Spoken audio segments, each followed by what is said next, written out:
테슬라 배터리 절반 LFP. 원자재값 상승에 중국 영향 더 확대하나. 글로벌 전기차 시장에서 중국 배터리사들의 영향력이 더 확대하고 있다. 원자재값 인상으로 상대적으로 더 저렴한 중국의 리튬 인산철 배터리를 선호하는 현상이 확산하는 한편, 중국 배터리사들 그간 확보한 광산 등 원자재를 바탕으로 내수용에서 벗어나 미국과 유럽 등 글로벌 시장으로 진출을 위한 투자 확대를 이어가고 있기 때문이다. 업계에 따르면 테슬라는 올 1분기 생산한 자동차의 약 50%의 LFP 배터리를 탑재했다. 벤치마크 미네랄 인텔리전스에 따르면 LFP 배터리는 중국이 글로벌 생산의 90%를 담당하고 있을 만큼 중국 배터리사가 강세를 나타내고 있는 분야다. 테슬라는 2년 전부터 중국산 모델3의 중국 배터리사인 CATL의 LFP 배터리를 채택하기 시작했으며 지난해부터는 미국산 보급형 모델3에도 이를 탑재하고 있다. 러시아와 우크라이나 간 전쟁으로 국내 배터리사들이 주력하고 있는 니켈 코발트 망간 배터리의 주요 원료인 니켈 가격이 치솟고 있어 앞으로 완성차들의 LFP 채택이 더 늘어날 수 있으리라는 전망이 나오고 있다. 이 같은 추세를 반영하듯 중국 배터리사들의 미국, 유럽 시장 진출 선언도 잇따르고 있다. 중국을 포함한 세계 1위 배터리 업체인 CATL은 50억 달러를 투자해 북미에 배터리 공장을 건설할 계획이다. 생산 목표는 80기가와트시로 멕시코와 캐나다, 미국 등에서 공장 부지를 물색 중인 것으로 알려졌다. 이와 함께 거시안도 미국의 완성차 기업으로부터 배터리를 수주한 후 리튬 인산철 배터리를 현지에서 생산하기 위해 합작사 설립을 논의 중이다. 또한 엔비전 AESC는 메르세데스 벤츠와 제휴하고 배터리를 공급하기로 했으며 미국의 두 번째 배터리 공장을 건설하고 2025년에 가동할 예정이다. 특히 글로벌 1위인 CATL 외 거시안과 BYD 등 소위 2군으로 불리는 중국 내 배터리사들의 투자 확대가 이어지고 있어 국내 배터리사의 경쟁력 약화에 대한 우려도 나온다. 원자재값 상승에 전기차 수요가 확대하며 배터리 생산 능력 곧 자금이 시장 경쟁력이라는 얘기가 나오고 있기 때문이다. 중국 내 언론들에 따르면 중국 배터리사들이 올 1분기에 생산 능력 확대에만 쏟아부은 투자 금액이 65조 원에 이른다. 거시안은 스위스의 글로벌 예탁증권 판매로 약 100억 위안을 조달해 생산에 투입할 계획이며 BYD는 5천만 위안을 출자해 저장성 타이저우의 배터리 생산과 판매, 재활용 사업을 영위하는 회사를 설립하기도 했다. 국내 배터리사들은 LFP 배터리를 개발하거나 코발트를 뺀 배터리를 개발하는 방식으로 LFP 배터리에 대응하겠다는 전략이다. SK이노베이션은 29일 열린 1분기 실적 발표 컨퍼런스 콜에서 SK온의 하이니켈 기술에 더해 LFP 배터리의 에너지 밀도와 급속 충전을 개선할 기술을 개발하고 있다. 연내 개발 완료할 계획으로 고객사 니즈와 수요 확보 여부, 기술 개선, 원가 경쟁력 등을 보고 양산 계획을 구체화할 것이라고 말했다. 애플 실적 발표 후 주가 향방은 증권가 엇갈린 전망. 애플이 예상을 웃도는 1분기 실적을 발표하면서 주가가 4% 넘게 상승했다. 다만 중국 봉쇄에 따른 공급 차질 이슈 등 불확실성에 대한 우려가 부각되면서 시간외 거래에서는 소폭 하락했다. 증권가에서는 향후 애플의 주가 전망에 대해 엇갈린 의견을 내놓고 있다. 지난 28일 뉴욕증권거래소에서 애플은 전 거래일 대비 4.52% 오른 163.64달러의 거래를 마감했다. 시간외 거래에서는 2% 가까이 하락했다. 중국 봉쇄 조치에 따른 공급 차질 영향과 수요 둔화 우려가 나오면서 시간외 주가가 하락한 것으로 분석된다. 애플의 1분기 매출액은 전년 동기 대비 8.6% 증가한 973억 달러로 컨센서스를 3.5% 상회했다. 영업이익은 9.0% 증가한 300억 달러로 컨센서스를 7.4% 웃돌았다. 애플은 컨퍼런스 콜을 통해 부품 공급 이슈, 중국 폐쇄, 러시아 우크라이나 사태로 인해 불확실성이 높은 상황이라는 점을 언급했다. 다음 분기 가이던스도 제시하지 않았다. 김노코 하나금융투자연구원은 테크 전반적으로 수요 불확실성에 대한 우려가 많은데 애플이 방향성을 제시하지 않은 점은 투자 심리에 부정적일 것이라고 평가했다. 그는 다음 분기 실적의 전년 동기 대비 방향성에 대한 언급이 없던 것이 불확실성에 대한 우려를 낳은 것으로 판단된다고 밝혔다. 추가적으로 아이폰 13 시리즈의 양호한 판매량과 서비스 부문의 견조한 성장이 언급되었지만 다양한 외부 변수에 대한 대책이 뚜렷하지 못한 상황이라고 분석했다. 김 연구원은 애플은 공식적인 가이던스를 제공하지는 않지만 컨퍼런스 콜을 통해 올해 2분기 영업 환경이 비우호적임을 밝혔다고 전했다. 그리고 코로나19로 중국에서 공급 및 수요 차질이 예상되고 반도체 칩 부족 영향은 여전히 남아있으며 러시아 지역 매장 철수에 따른 매출 감소분도 2분기에 반영될 것이라고 전망했다.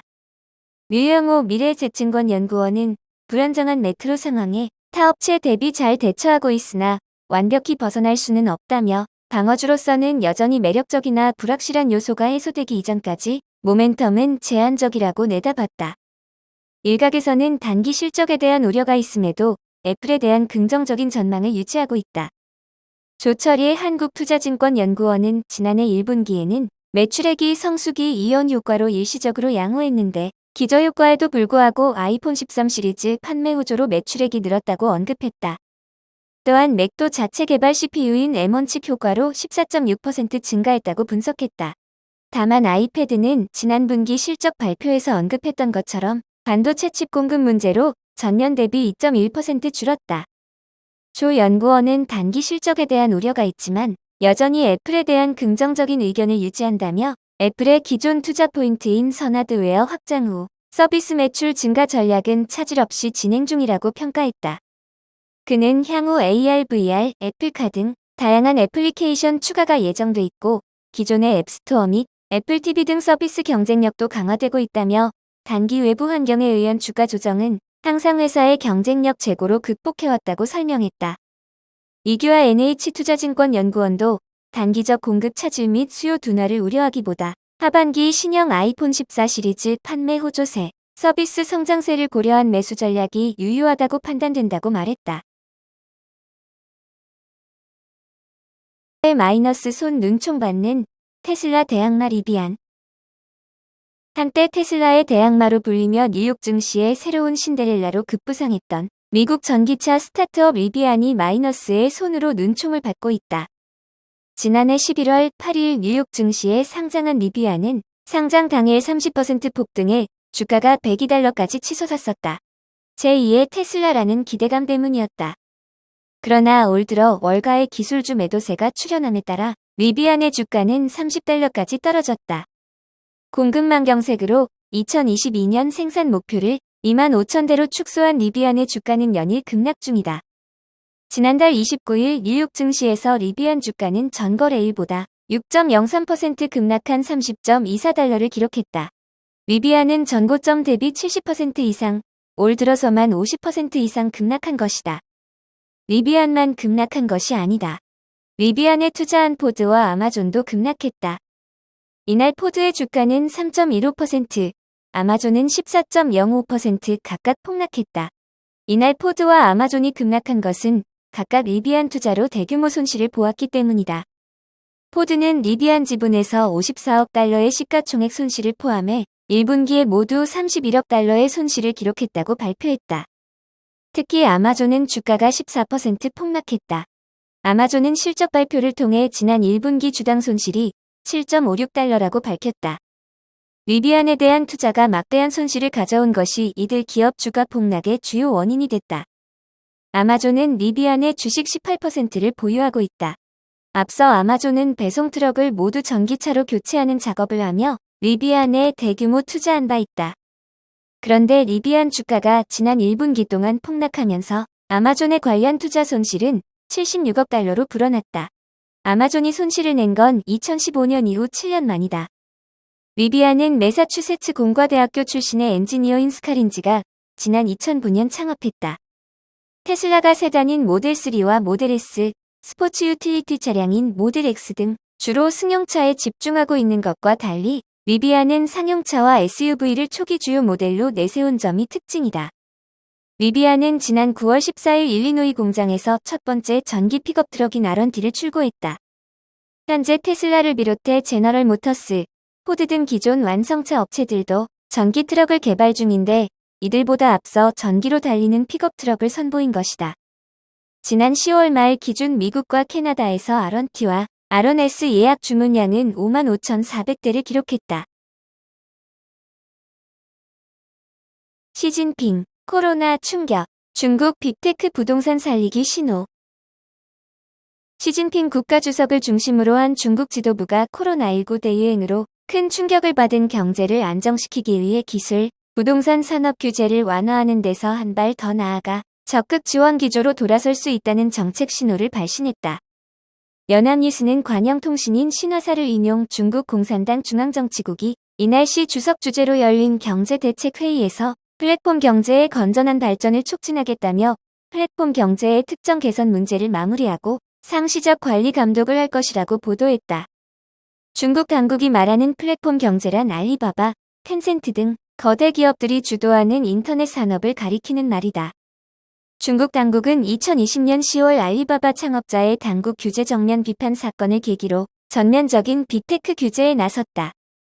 세계적으로도 독점 등 문제와 관련해 빅테크 규제를 강화하는 흐름이 존재하지만 중국 당국의 빅테크 규제는 공산당의 권위에 정면 도전할 정도로 성장한 신흥 자본가를 복종시키는 성격이 강했다는 점에서 서방 국가의 규제와는 결이 크게 달랐다는 평가가 나왔다. 특정 개선 문제를 마무리하고 상시적 관리 감독을 하겠다는 정치국의 이번 발언은 반독점, 개인정보 보호, 국가안보 등을 명분으로 한 빅테크 개혁이 이제 거의 마무리됐고 향후 시장을 놀라게 할 만한 추가 규제는 없을 것이라는 점을 시사하는 것이라고 연합뉴스는 풀이했다. 정치국은 플랫폼 경제의 건강한 발전을 지원할 구체적 조치를 내놓겠다고 강조하면서 규제 완화 수준에 그치는 것이 아니라 정책 기조를 큰 틀에서 전환해 빅테크를 향한 적극적인 산업 지원 정책을 펼 수 있다고도 언급했다. 중국 수뇌부는 심각하게 침체된 부동산 시장 지원 뜻도 피력했다. 정치국은 집은 거주하는 곳이지 투기 대상이 아니다라는 기조는 견지하겠다면서도 각 지방이 각자의 현실에 맞게 부동산 규제를 완화해 주택 수요를 진작시키는 것을 지지하겠다고 밝혔다. 각 지방에 더욱 적극적으로 부동산 규제를 완화하라는 지침을 공개적으로 내린 것이다. 중국 당국은 주민의 평균 소득에 비해 심각하게 치솟은 주택가격이 장기적으로 공산당의 집권 기반을 위협할 중대 정치 문제가 될 것으로 보고 있다. 그래서 2020년 하반기부터 부동산 산업을 강력하게 조이기 시작했고 이는 중국 국내 총생산의 거의 30%를 차지하는 부동산 산업의 심각한 위기를 초래했다. 이에 중국은 작년 말부터 부동산 규제를 완화하면서 시장에 어느 정도 온기를 불어넣으려 해왔는데 이번에 최고 지도부가 부동산 경기를 확실히 살리라는 보다 선명한 정책 신호를 발신한 것으로 해석할 수 있다. 중국 수뇌부가 민감 산업이던 기술과 부동산 산업을 확실히 살리라는 정책 신호를 보낸 것은 상하이 봉쇄 등 코로나19 대유행 사태로 자국 경제가 심각한 위기를 맞았기 때문이다.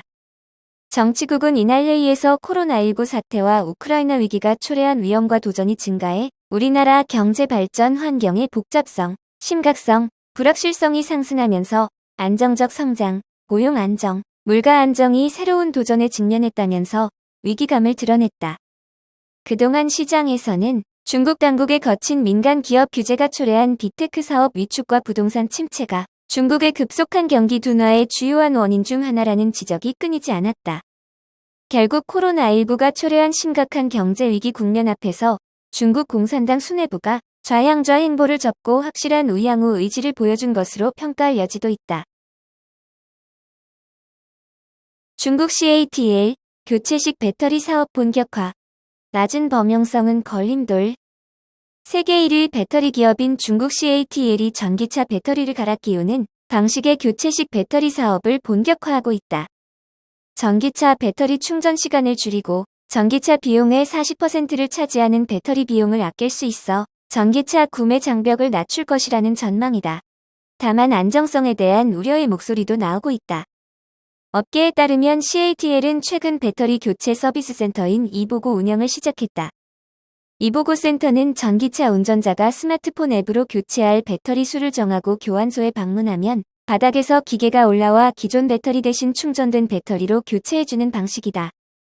짧게는 20분에서 길게는 1시간 반 가까이 기다려야 했던 충전 시간을 5분 내외로 줄일 수 있다.